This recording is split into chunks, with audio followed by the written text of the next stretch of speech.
Right breaking చూస్తున్న BC రిజర్వేషన్లపై Kalvakuntla Kavitha తెగ హడావిడి చేస్తున్నారని ప్రభుత్వ విప్పు ఆది శ్రీనివాస్ మండిపడ్డారు. బీసీలతో అసలు కవితకు ఏం సంబంధం అని ప్రశ్నించారు. ఆయన బీసీలపైన మొసలి కన్నీరు కపటప్రమ కవిత చూపిస్తున్నారంటూ కీలక వ్యాఖ్యలు చేశారు. సమస్యల పరిష్కారం కోసం పోరాడే శక్తి బీసీలకు ఉందన్నారు. బీసీల గురించి ఆమె పోరాడాల్సిన అవసరం ఏముంది అని ప్రశ్నించి ఆగ్రహం వ్యక్తం చేశారు.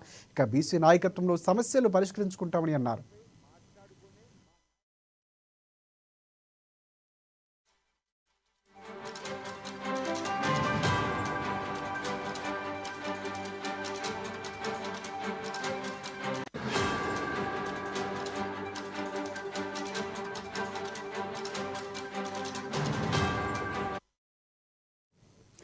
ఇక కల్వకుంట్ల కవిత నాయకత్వంలో బీసీల సమస్యలు పరిష్కరించుకునే కర్మ తమకు పట్టలేదన్నారు. కవిత నాయకత్వం బీసీలకు అవసరం లేదని తెలిపారు.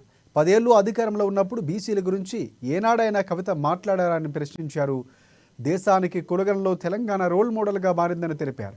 బీసీలకు స్థానిక సంస్థలో 42% రిజర్వేషన్లు కల్పించడమే ధ్యేయంగా కులగణన జరిగిందన్నారు ఆది శ్రీనివాస్. ఇక రాహుల్ గాంధీ సూచనలతో మా ముఖ్యమంత్రి రేవంత్ రెడ్డి కులగణన చేపట్టారని గుర్తు చేశారు.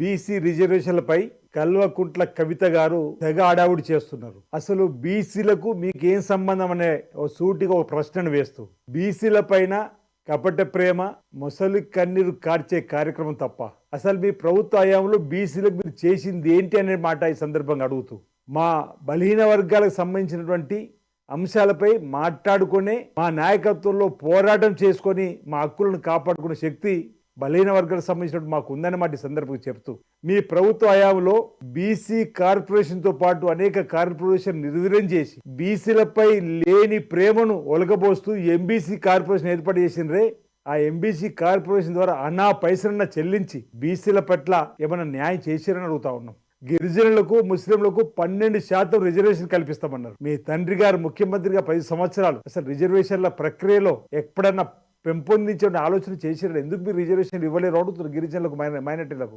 అంతేకాదు కులగణన ఈరోజు బీసీల బావు కొరకు, బీసీల అభ్యున్నతి కొరకు గౌరవ ముఖ్యమంత్రి రేవంత్ రెడ్డి గారు మా అగ్రనేత రాహుల్ గాంధీ గారు ఇచ్చినటువంటి ఆలోచనతోటి ఎవరి ఇస్తా ఇంతో తేలాల్సిందే, వారికి అంతా ఈ దేశ సంపదతో పాటు ఉద్యోగాలు, విద్య, ఉపాధి ఇతరత్ర చెందాలని చెప్పని రాజకీయ అంశాలు కూడా చెందాలని చెప్పని ఇచ్చినటువంటి పిలుపు మేరకు అసెంబ్లీలో మా బీసీ సంక్షేమ శాఖ మంత్రి పొన్నం ప్రభాకర్ గారి ఆధ్వర్యంలో ఒక తీర్మానం ప్రవేశపెట్టుకొని మా గౌరవ ముఖ్యమంత్రి రేవంత్ రెడ్డి గారు ముందుకు పోతున్న సందర్భంలో ఈరోజు దేశానికి తెలంగాణ ఒక రోల్ మోడల్ అవుతుంది. బీసీ జనాభా కుల గణనకు సంబంధించినటువంటి అంశాలు మేము ముందుకు పోతుంటే ఆ కుల గణనలో మీరు పాల్గొనలే, మీ కేటీఆర్ గారు పాల్గొనలే, మీ హరీష్ రావు గారు పాల్గొనలే, మీ కేసీఆర్ గారు పాల్గొనలే. దానికి ముందు సమాధానం చెప్పండి.